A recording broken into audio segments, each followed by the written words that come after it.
Welcome to the Business Spotlight podcast. My name is Cote, and I'm your host for today's episode. And today we have Josh Young, CEO and founder of Atrium Music, as my guest. We're going to be learning about his business, his journey to business ownership, best practices he's learned, and maybe some challenges that he's faced in this journey of business to give you an inside look to what it's like to run and operate a business. If this is your first time on our channel, be sure to like and subscribe to get notified when we drop episodes like this. Welcome, Josh. Thanks for being here today. It's great to meet you. Nice to meet you as well. Okay, thank you. Of course. Before we dive into all things business, I'd love to learn a little bit about you. So feel free to share a bit about yourself. Sure. Yeah, my original background, I was a musician, kind of played music as a kid, went to performing arts high school, went to college to learn how to be a studio musician. And kind of right around that point, I decided that I wanted to get into film and television. I wanted to make movies. So that was really exciting for me. So I kind of ventured down that path. And as I started figuring out where I fit in, I found editing, video editing. And so I started editing on different shows. I was an assistant editor and just kind of worked my way into the business. At the same time, I kind of paralleled and partnered with a friend of mine, and we opened a recording studio. So as I started doing the editing side of things, we started doing the studio side of things, and we got to see what was really needed. Like I had a passion for music, and as a video editor, I'm like, oh my gosh, we have access to all these amazing artists, but the artist didn't really know much about music licensing. And so we kind of created this model where we could just really be transparent and help artists be able to get their music in television and film. And that's kind of like grown on its own. So I currently am a supervising editor for different TV shows, and I also run and operate Atrium Music. So I kind of get the best of both worlds, and I kind of enjoy a lot of it all the time.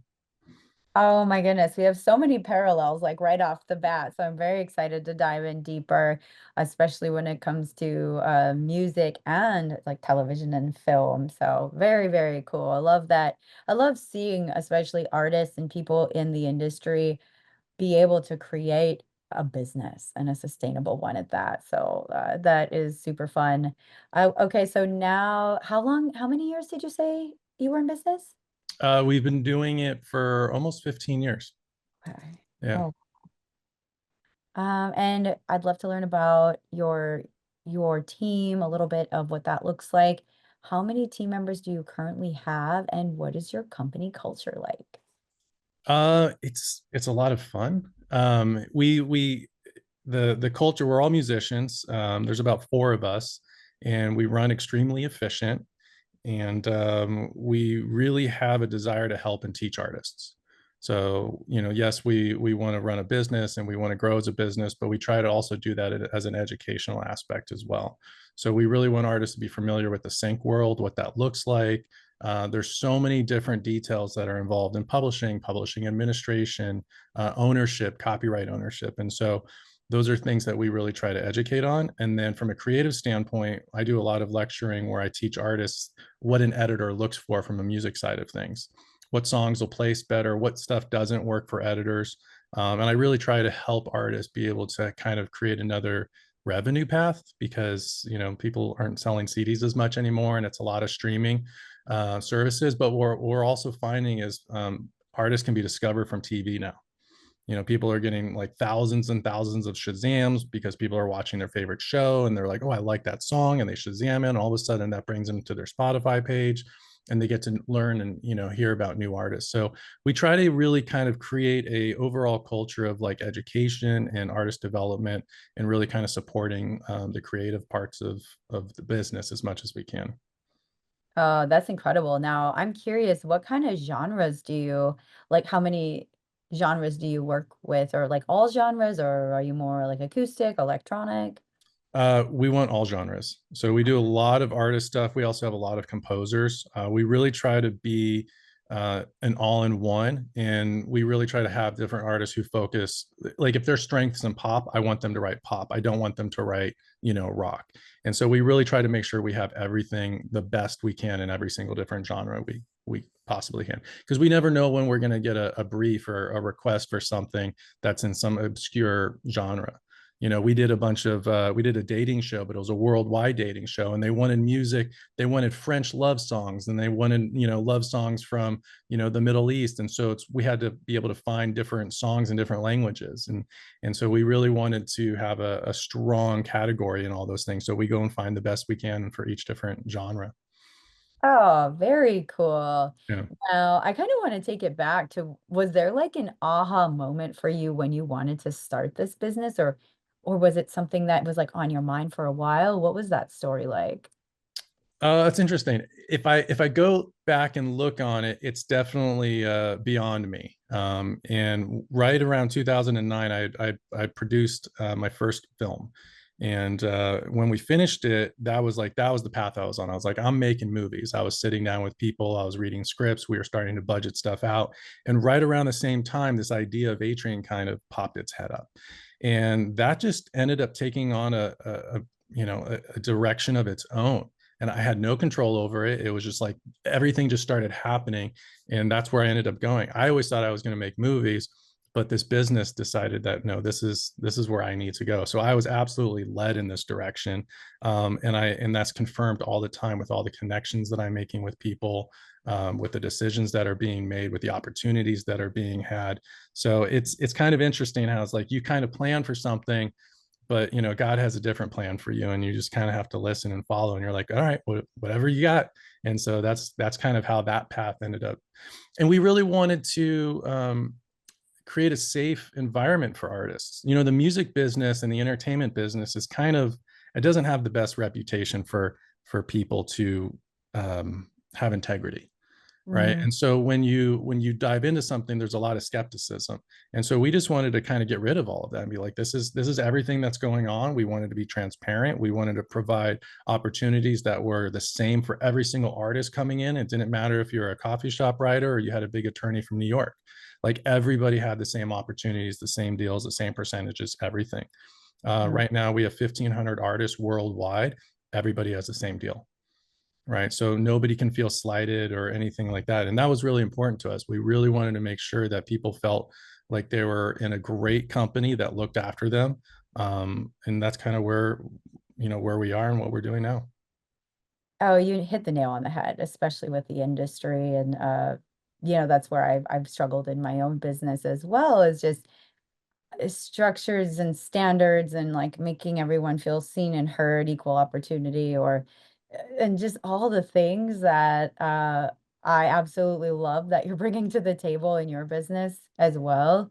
And so kind of looking at, the first couple of years in business, I love to share a challenge that you faced and maybe overcame. And is there something that maybe you faced in those first couple of years of business that you overcame, and how did you do it? Yeah, I mean, everything that I know, I'm self-taught. So I've definitely made a lot of mistakes. I didn't have a mentor. I didn't have anybody to guide me. And so I was just going. I have the kind of personality where, like, when I have an idea, I'm just going to do it. And I'm going to figure it out. I feel like if I were to do it again, I would have made a lot of different decisions, but I learned a lot. And I think trying to surround yourself with people who know more than you is very important. Asking a lot of questions is really important, and then treating people well. I have a very specific way I want things done. And I learned early on that I couldn't really tell everybody to do everything exactly the way I wanted. I needed to have a team around me, which means that people are going to do things a little bit differently. And as long as we communicate well, we have open conversations about the future and the goals and all these different kinds of things, we can learn from one another. We can grow from one another. And I think that really kind of helped me realize, like, hey, this isn't my company. This is our company, Mm, right? And it's not even just the my team members that I have. It's all the artists too. Like, they're all part of what we're doing. And mhm, so when I sign an artist, my perspective is we're building a relationship. It goes both ways. Yes, we have 1,500 artists, and there's only 4 or 5 of us, but they're providing something that's beautiful and amazing, and we're also providing something that's beautiful and amazing. We're kind of coming together. So I look at those relationships as really important.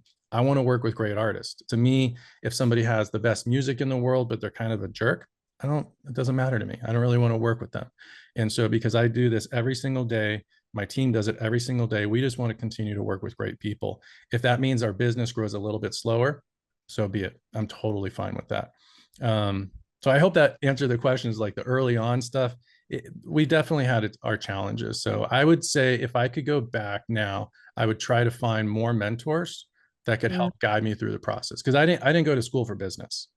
It was a lot of like self-help tapes or like leadership courses.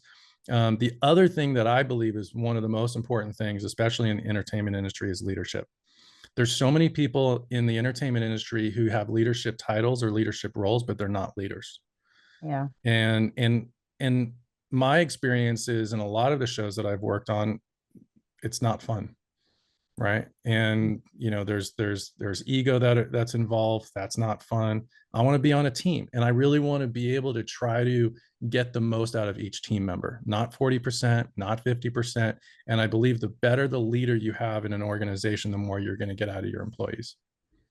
Oh, definitely. You said a lot of golden nuggets in that for sure, especially building a team and being heart-led, especially in this industry, it's huge. It's a philosophy because there are a lot of egos, there's a lot of personalities, and yeah, you want to work with the best people and bring people into that fold that are going to be a good fit, whether it be on the artist side of things or the business side of things. And so, yeah, that makes so much sense for sure.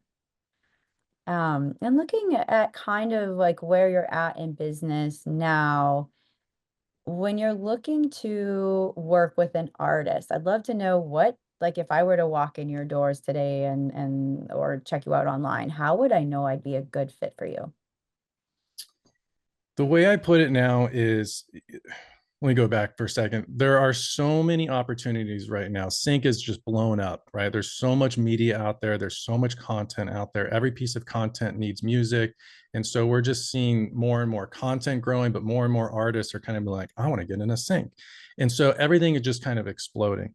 The things that I look for now is I kind of go back to my childhood, and I think back to the days where I'd turn on a record, lay on my bedroom floor, and just close my eyes and just let it go. Right? That emotion that invoked in you is what I look for in music. I want that same feeling, especially as an editor. Like, in order to take my scene to the next level, I need amazing music, right? Mm, If it's just mediocre and people just pumping out music because they're trying to make a quick buck, that's not going to do anything for my scene. I want heart. I want passion. I just want to listen to something and be like, oh, that's so good, right? Because if I have that reaction, then when I put it to a piece of film or TV or whatever the case is, people are going to have that reaction, right? And yeah. it may not be as obvious, because if the music jumps out at you in a scene, maybe it's not doing the right thing, because you shouldn't have to notice it, but you're just going to feel it somehow, right? And that's like the golden magic of like watching something. You're like, oh, I love this. I'm like, I'm not sure why I love this, but it's just awesome. And then if you watch it again, you're like, oh my gosh, the music, right? Hmm. Because there's so many times you watch a film and you're like, I didn't even notice the music because it was just perfect, right? But it took you to that next level. So when people ask like, hey, what are you looking for? It's like, I'm looking for that feeling, Hmm. in Oh, every different genre. 100%. That is exactly how I feel when I go to a show. It's like you feel that it's like it's overwhelming in this beautiful way of just like this uplifting experience. And when, especially when it's cinematic, it's like chef's kiss. Yeah. Yeah. Yeah, I absolutely love this. Now looking at kind of where you're going in the future, where do you see your company growing to in the next 3 to 5 years? We just want to keep doing what we're doing. We want to grow. We want to help more artists. We want to find more opportunities. We want to find more companies that really have a passion for helping artists and allowing us to be able to place their music and their pieces of content. We want to show people what it's like to have a entertainment company run things the right way, Hmm. right? Where everybody kind of wins. And that's really what I want to do. And I love helping artists. I want to teach more artists. I want to speak to more artists. We want to grow with more artists. If everybody grows, we're all winning. And to me, that's so cool. It's so important. I love, one of my favorite things is when we place an artist's piece of music and it's their very first placement. and they post about it, and to see how excited they get about it, I'm like, oh my gosh, it's just that to me is the best feeling ever, because Yeah. you're literally making somebody's dream come true, right? And you can see it, and then you can feel what they're feeling. To me, that's amazing, and I never want to forget those kinds of moments, and really that's our goal of what we're continuing to do. So we continue to look for amazing artists, we continue to look for amazing placement opportunities, be it TV commercials, film, whatever. That's what we want to continue to do. Definitely. And I kind of looking at going on that journey, looking forward, have you noticed any roadblocks or challenges that you're currently facing that you could almost like wave a magic wand and it would be gone? I just think the most difficult thing for us is just getting in front of people.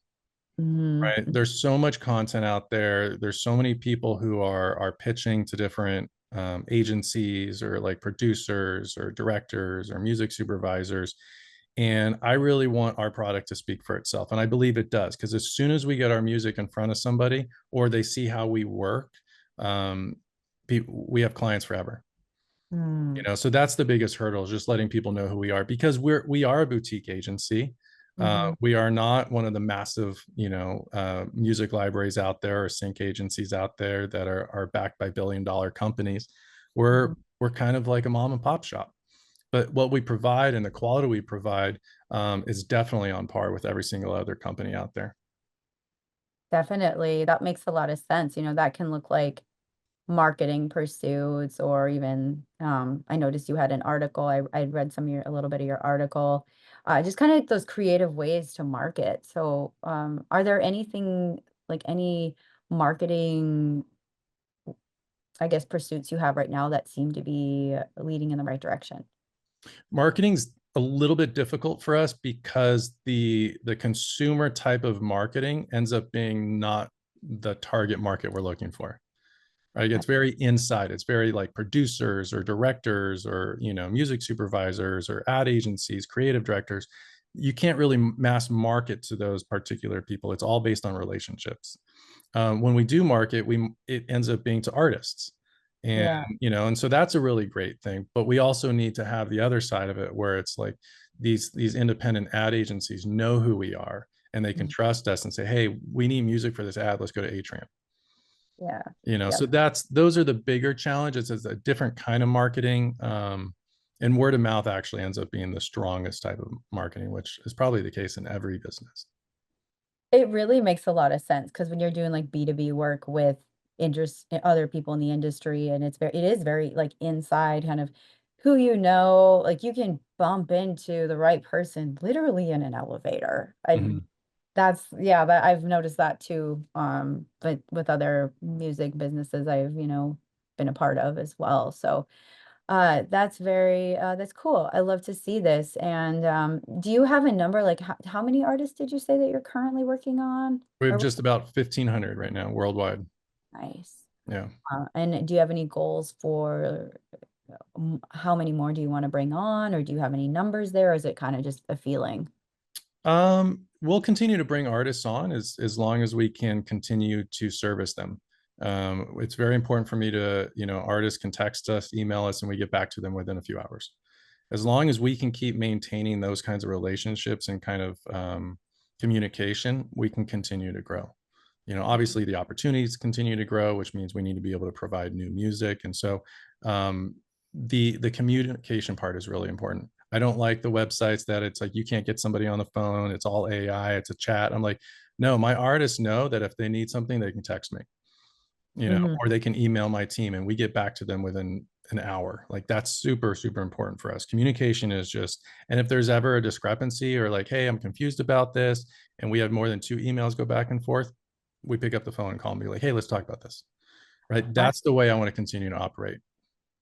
Definitely, definitely. It's like a lot of like kind of A&R and different things going on. And Yeah. but yeah, well, this has been so fun. I feel like I could talk to you for hours about music and the industry and just like business in general. But I'd love to dive into a fun part of the Q&A called our rapid fire question. Okay.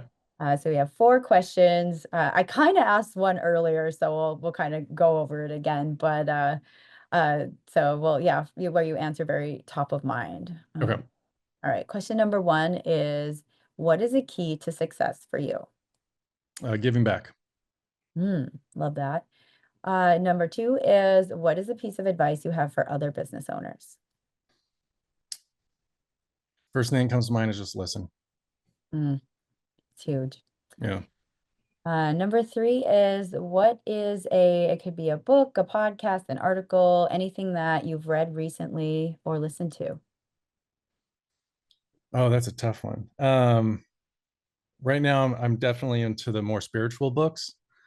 So let's see, the most recent book I'm reading right now is called The 210 Project, just discovering your place in God's story.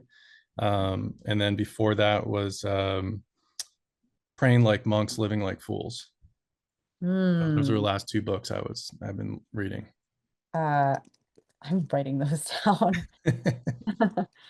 Uh, Very cool. I love that. And the final question, which you kind of answered earlier, but it was, if you could wave a magic wand and rapidly improve one aspect of your business, what would it be? I just want people to know who we are. Wonderful. Well, those were our rapid fires, and let's start right now and get people to know who you are. Can you share, where can people find you and your business online?